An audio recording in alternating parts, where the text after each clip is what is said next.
What is up, guys, and welcome back to a brand new video. Today we are here for another new episode of my team career mode. This time we are heading off to Emilia for the first of 3 sprint race weekends. So another good chance for a few more points to put into the bag if we have a nice competitive car this weekend. As you can see in the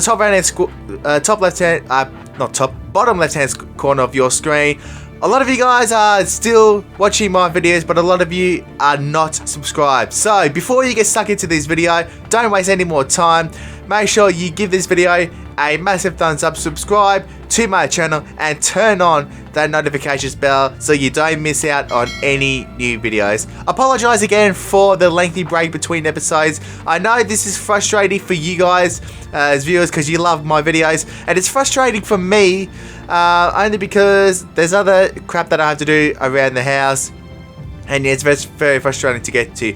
Now, what you guys are seeing in front of your screens right now, this I realised, and in case you guys didn't realise last year, we didn't even have a single mechanical failure in Season 1. So somehow, the settings that we had, it didn't allow us to have all those settings on. So somehow, I pressed a race style or a button on my steering wheel, which has different race styles, and once I clicked that a couple of times, it then came up with the mechanical or the player technical faults, plus all the other player and AI settings as well. So I honestly do not know how I missed that. For a long time I think there must be something else to it. I don't know if it was something else that was done with the settings, or if it was to do with the career mode or whatever. But yeah, that took me a long time to figure out.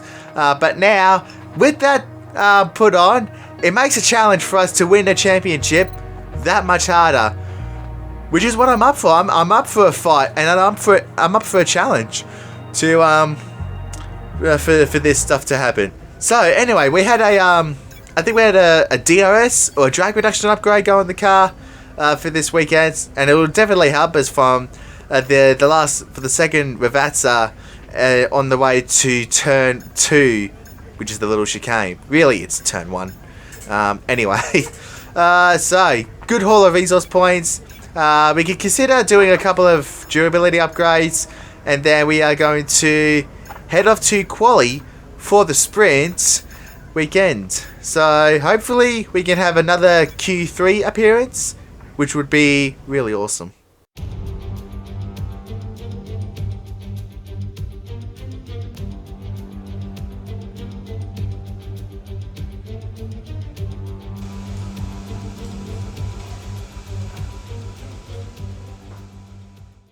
Alrighty then, let's get into qualifying for the Emilia Romagna Grand Prix sprint race.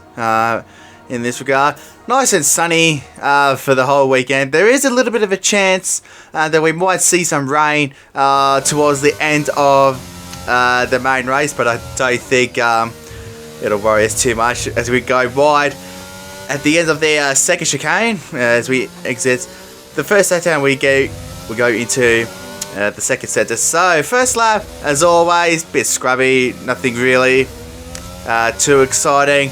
Come to the line to complete our first lap. Where do we go? 16.1, P10.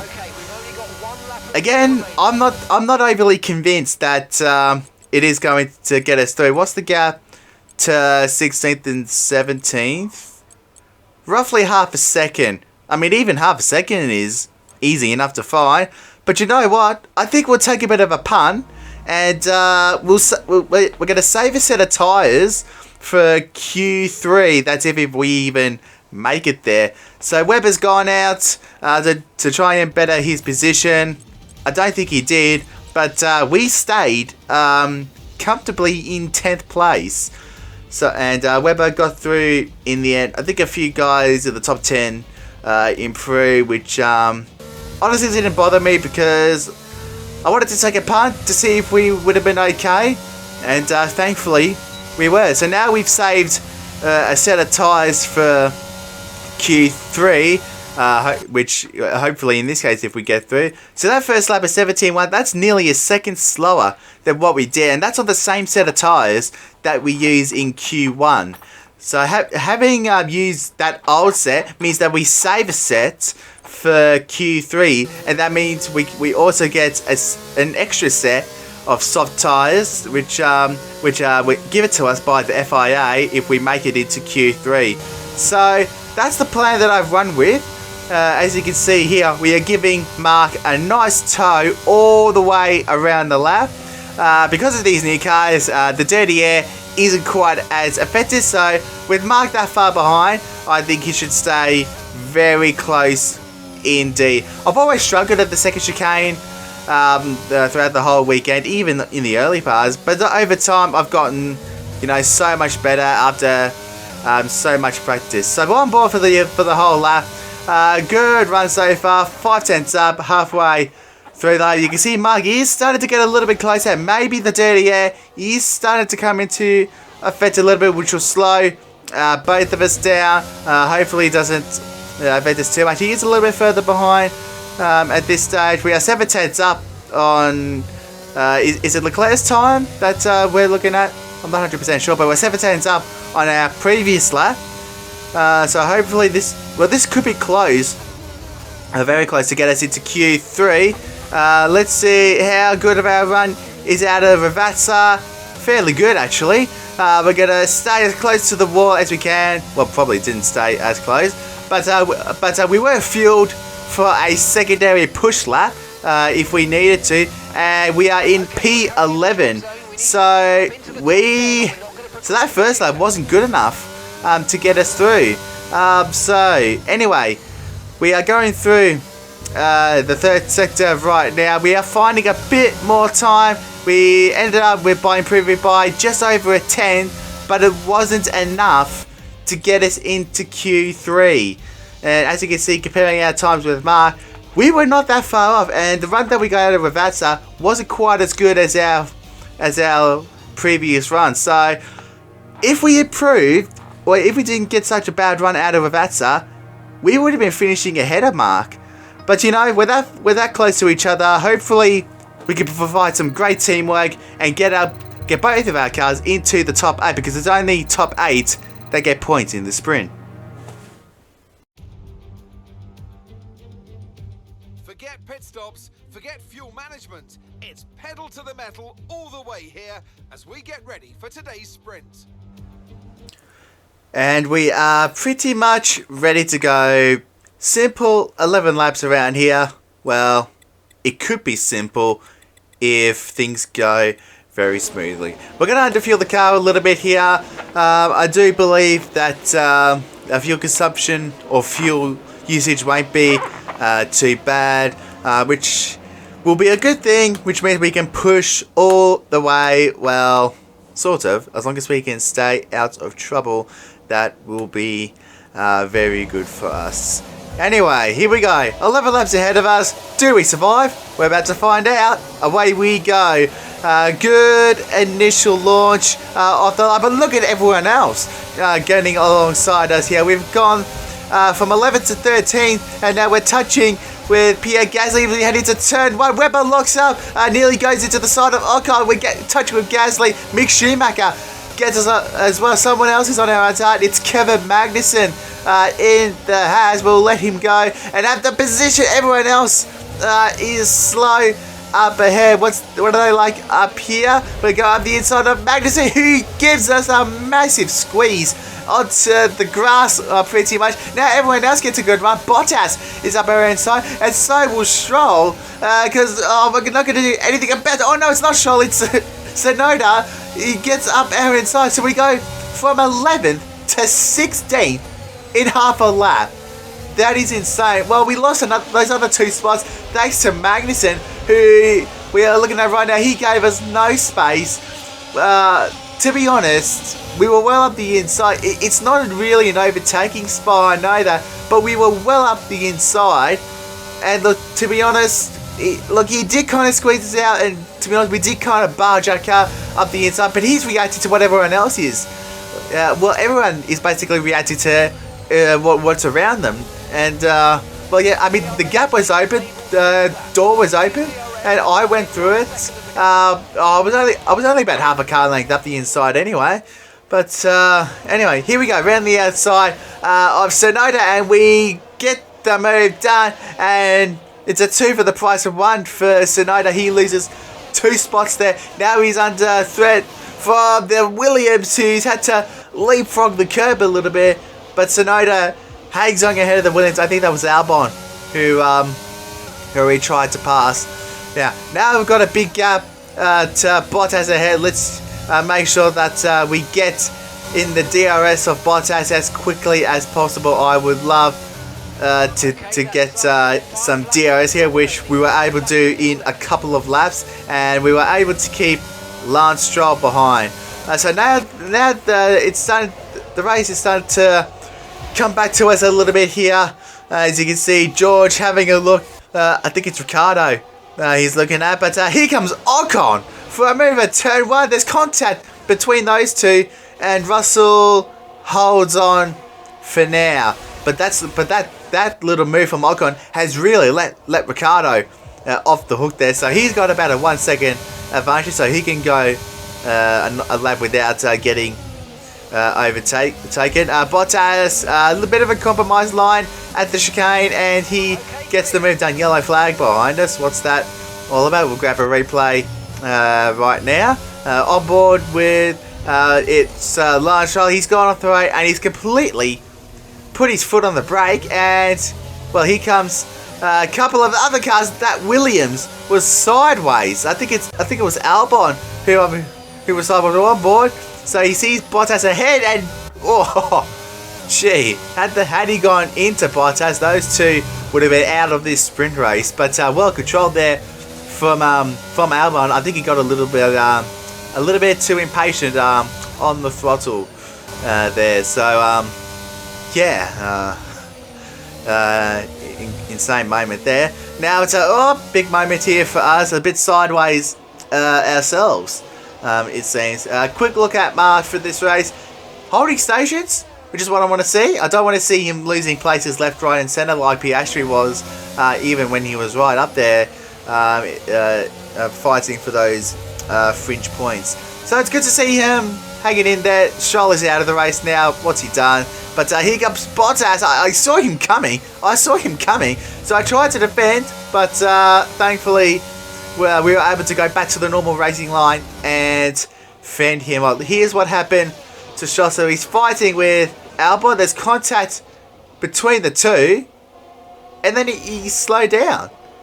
He slowed down after the contact. Now, I've seen this before, where two cars have made contact, but it was the player and the AI, and then the AI came off worse, and he got some kind of problem, and then he retired. Anyway, last lap now. Contact with Magnussen as we try a little switchback, and we get the move done before the yellow flag, because if we were behind and we overtake in the yellow flag, we would have had to give that place back. Kevin had a look up the inside at the second chicane. Nothing going there. Now we're going to force him around the outside at Ravazza. No go there. And we're going to hold on. And we have recovered from 17th to 3rd. Not bad of a recovery, but I'll tell you what, that start was pretty costly for us there. So Mark held his position from where he started in 10th. So that's where he'll start for the main race. We'll start 13th. Hopefully we can have a better race car than what we did in the sprint. Usually we're pretty sluggish in the first couple of laps, but after a few laps, when we get going, gee, we're pretty hard to stop when we do get going. Hello there and welcome back to Imola, home circuit of the Scuderia Ferrari. We expect to see a lot of local supporters wearing red today, and they've all turned out for what we're expecting will be a sensational event here at the Emilia Romagna Grand Prix. Let's run you through the driver grid order for today's exciting race. Charles Leclerc lines up on pole position, and Max Verstappen lines up alongside. Moving on to the rest of the grid, we have Sainz, Hamilton, Lando Norris and Ricciardo, Russell, Ocon, Vettel and Mark Webber, Gasly, Mick Schumacher, Skip and Magnussen, Bottas, Tsunoda, Alex Albon and Oscar Piastri, Latifi, Fernando Alonso, Joe and Lance Stroll brings the grid to a close. It's almost time for the lights to go out, so let's head down to the track where preparations are underway. And it's an absolute pleasure to be joined once more by Anthony Davidson. Can I get your take on Ferrari? We have a number of changes to the aerodynamic regulations this year, and the signs haven't looked good for them so far in terms of getting to grips with those changes. There are a few downcast looks within the team this weekend. I think they've been hit fairly hard by the new regs. If they were hit by the new regs, why aren't they further down the field and they're still at the front? Honestly, get your word together. Get your proper knowledge together, because if they were at the back, you wouldn't even be talking about it. If that even makes sense at all. Anyway, stop talking about Ferrari. They're far enough at the front as they are. Let's get on with this race right now. 32 laps ahead of us. Lights out and away we go. Looks like a better start than the sprint race, but Magnussen is alongside us again. We've got a few other cars, Tsunoda, Bottas, Albon, that behind us. We're going to go back up the inside of Magnussen. Thank God he has the awareness to give us some space this time as we work our way down towards the second chicane. Now we're defending from Bottas behind us. Tsunoda got back past and, now we've made contact with Tsunoda. And now, and Magnussen got back alongside us. So we got a horrible run in that first sector, or in that first chicane. That allowed Tsunoda to get past. Now we're back past Tsunoda, and thankfully we don't have to defend as we go into the middle sector on our way towards Acqua Minerale. Anyway, so that was relatively. Oh, someone's off the road. What is happening up here? This car stopped on the track. Webber is through. He's up into 8th, and I think we made a few overtakes off the track, but the FIA thinks it's okay. Now Ricciardo is up over the top. We're going to try the switchback on Danny boy, but we cannot find a way around. Let's get some replays of what happened and what unravelled. That one, one of the Alphas was side by side with us. So it all started with Ricciardo and I think it was Vettel. It was Norris, and they were going side by side. And there was definite contact there. Russell then makes contact with Danny's. I think it's his left end plate. I reckon so. Danny's lost a bit of his front wing. Yeah, the hit was significant enough for Ricciardo to lose his left end plate. So he'll have to make his way into the pits to change that wing on board with. I think this is Tsunoda. Oh no, it's Gasly. Sorry. So yeah, he got held up.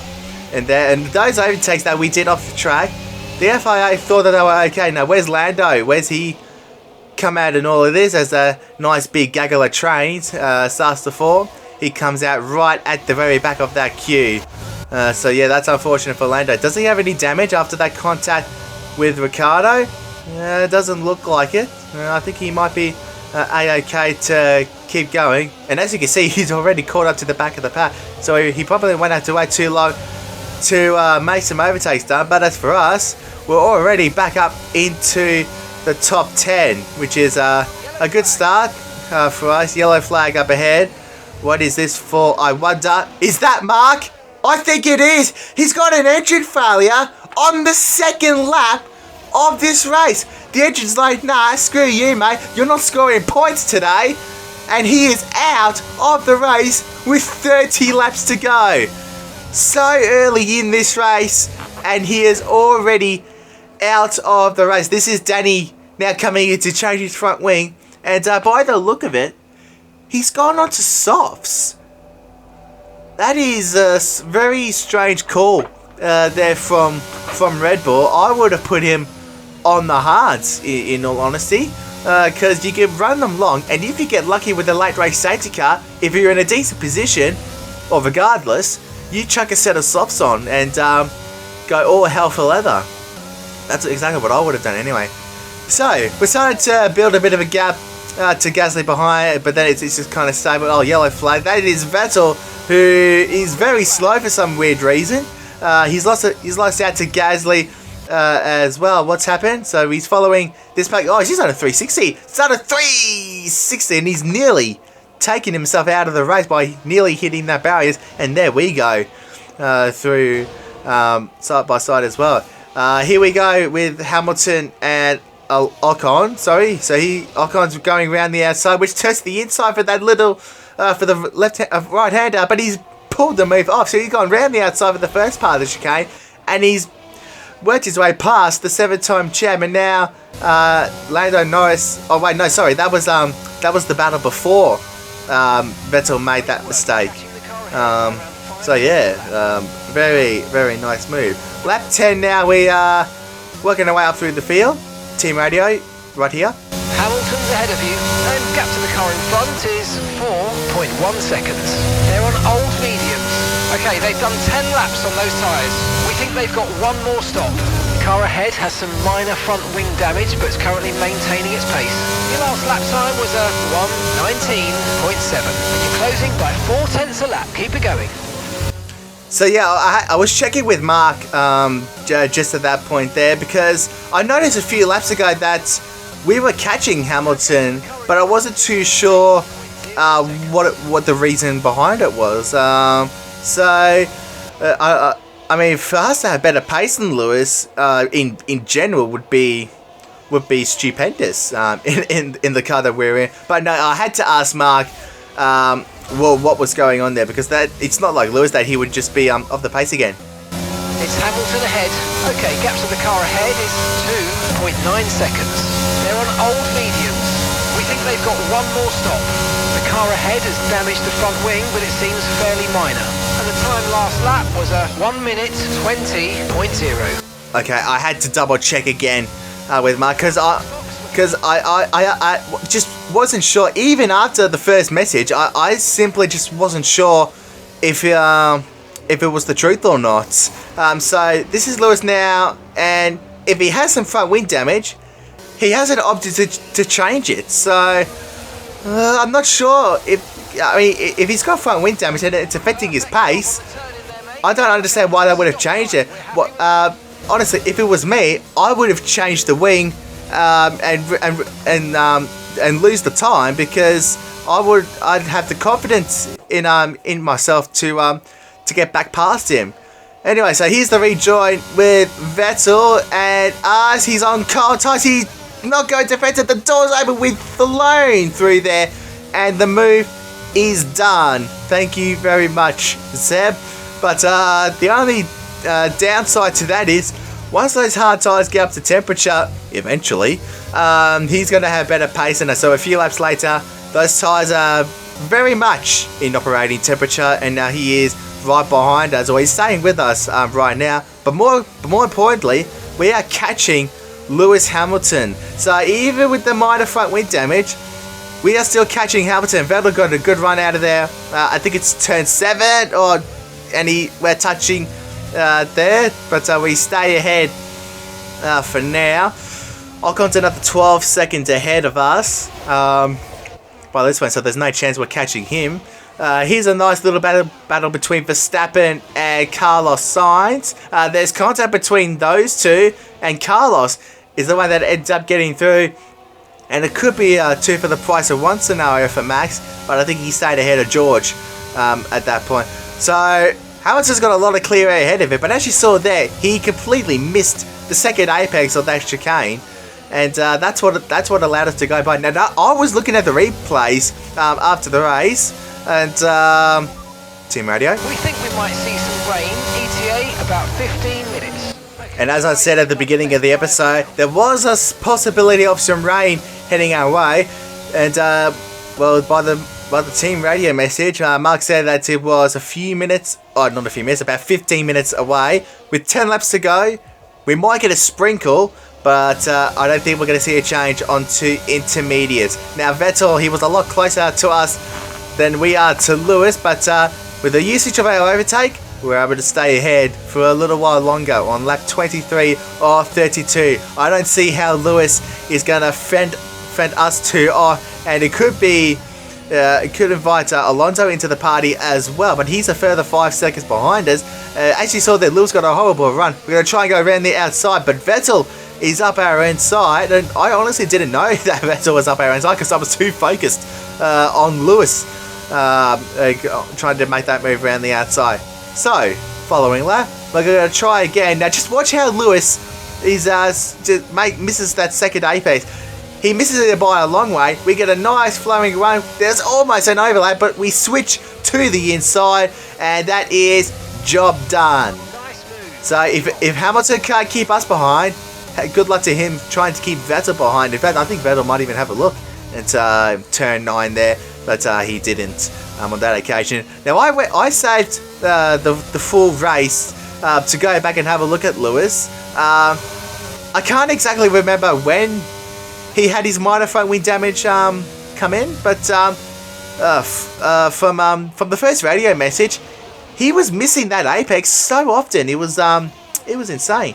Now here's Ocon getting past Carlos Sainz, which Carlos was trying to make a move on George. And I tell you what, right now I reckon Lewis is probably regretting that he didn't change his front wing, because if it was me that had the minor wing damage, I would have taken the extra time in the pit lane to change that wing and to make that change. So as you saw from the last clip and from Lewis to us, the cloud has definitely come in, and right now the rain has now come down. With 2 laps to go, we are not seeing a change to intermediate tyres. Now here's a nice little battle up ahead. This is almost live pictures. Oh no, wait, this is the last lap, sorry.